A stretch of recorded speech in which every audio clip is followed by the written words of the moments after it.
Believing the most common writing myth out there might be the very thing that is holding you back from going after and achieving your writing dreams. In this video, we're breaking down some of the most common writing myths to expose them for what they really are: myths. And once you see the truth behind them, they will no longer have the power to stop you from enjoying your writing journey, believing in yourself, and making progress on your book. Writing myth number 1. You need to feel inspired to write. If you want to wait until you feel inspired to write, you might end up waiting for a very long time. Sure, there are moments when you feel inspired and you feel like you're on a roll. Your mind is full of ideas.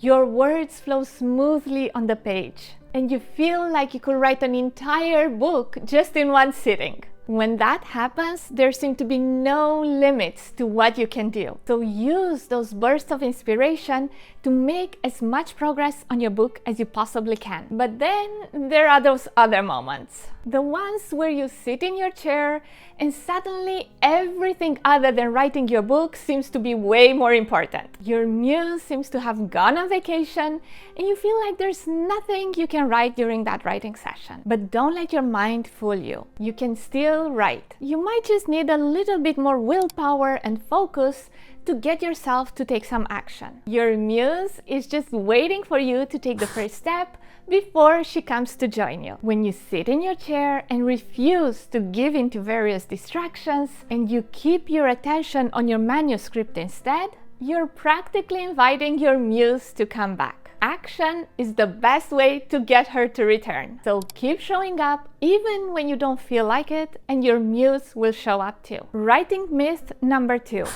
First drafts should be good. Oh, this is so far from reality, at least for me, and I'm pretty sure for other authors out there as well. But if you are one of those magical writers who can write one of those drafts that you wouldn't be completely embarrassed to share with another human being, that's awesome. Great job.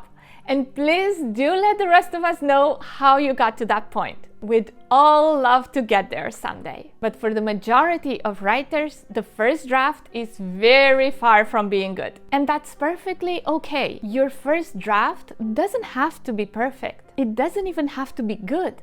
It just has to be written. Once you have your first draft ready, no matter how messy it may be, you finally have something you can work with. You can revise it over and over again until your manuscript shines. But you can only do that if you have a first draft to work with. Don't get discouraged if your first draft is messy and chaotic. That's completely normal. The important thing is that it's written. So focus on that first draft to get it ready as soon as possible. Then you can start turning it into a book that you are proud of. Writing myth number 3. You need large chunks of time to write. I know for sure that this is not true because I've experienced the opposite myself. I finished writing my first novel in short writing sessions before going to work every day. And yet, despite knowing this from experience, I still sometimes fall victim to this myth myself. Usually it happens when I'm very tired or I feel very overwhelmed by all the things that I need to do. And I also know from my own experience that on those days when you believe that there is no point in writing unless you have 2 uninterrupted hours of work, you end up not writing anything at all that day. But when you remind yourself that you really can make progress in just 15 or 20 minutes per day, writing seems possible again. You can advance your book a lot more by writing consistently for 15 minutes a day than by waiting for that perfect day when you have 2 or 3 hours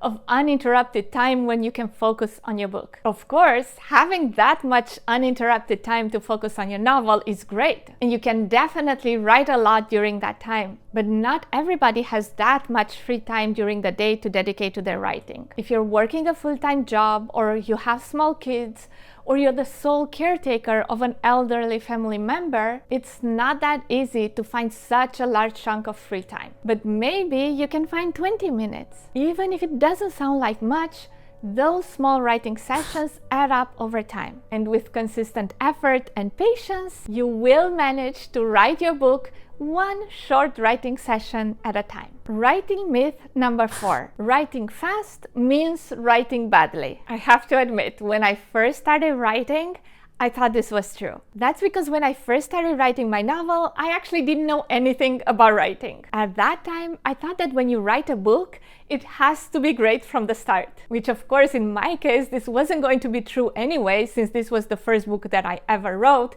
I'd never learned anything about writing, so I didn't even know what I was doing. So at that time, I thought that you'd have to write slowly and edit everything as you go and make sure that you make everything perfect before you move on. What I didn't realize at the time was that the first draft was only the first version of many other versions to come. So the sooner you get that first draft written, the sooner you can start improving it. Then I learned about writing sprints. Skeptical at first, I finally thought about giving it a try. And then I saw how much faster I was able to make progress on my book by using writing sprints. That's the benefit of writing sprints. Writing sprints help you get your first draft ready so much faster. Writing fast doesn't mean that you're writing badly. It simply means that you're reaching the end of your first draft sooner so you can begin the editing process and turn your manuscript into something that you're really proud of. Writing myth number 5. You must write every single day. If you can write every single day, that's awesome, and you should do it. Being consistent really helps you finish your book faster. Writing daily also helps with the flow of ideas. When you write every single day, it's easier to remember what you wrote in the previous session. And it's also easier to remember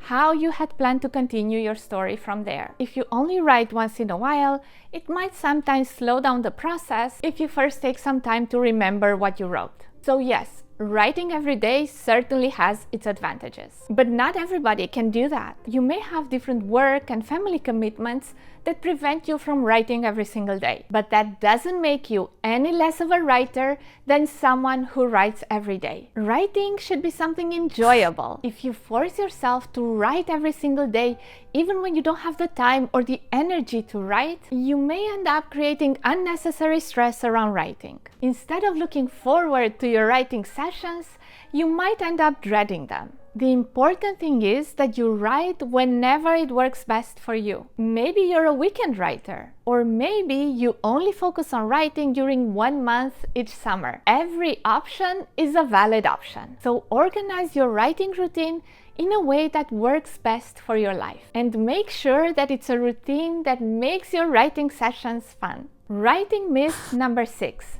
Outlining kills creativity. No. I absolutely do not believe that. Outlining doesn't kill your creativity. It just helps you organize your ideas more clearly. When you outline, that outline still has to come from somewhere. That's still your creativity working. It's still your own imagination and your own ideas that are shaping that outline. You're simply organizing those ideas in a certain pattern that would fit the common story structure that readers are used to. So no.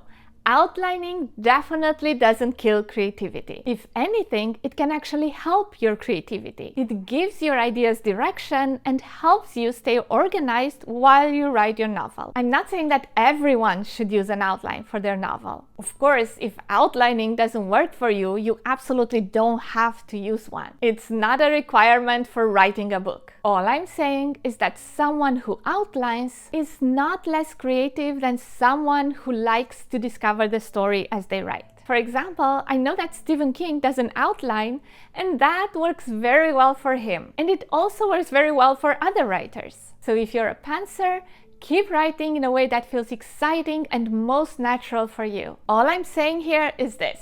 If you feel more comfortable using an outline, don't worry that it will somehow destroy your creativity. Creativity doesn't disappear if you outline. It's still there no matter how you decide to access it, whether you prefer putting your ideas together ahead of time or discovering your story little by little as you write. Writing myth number 7. You have to finish everything you start. No, you don't.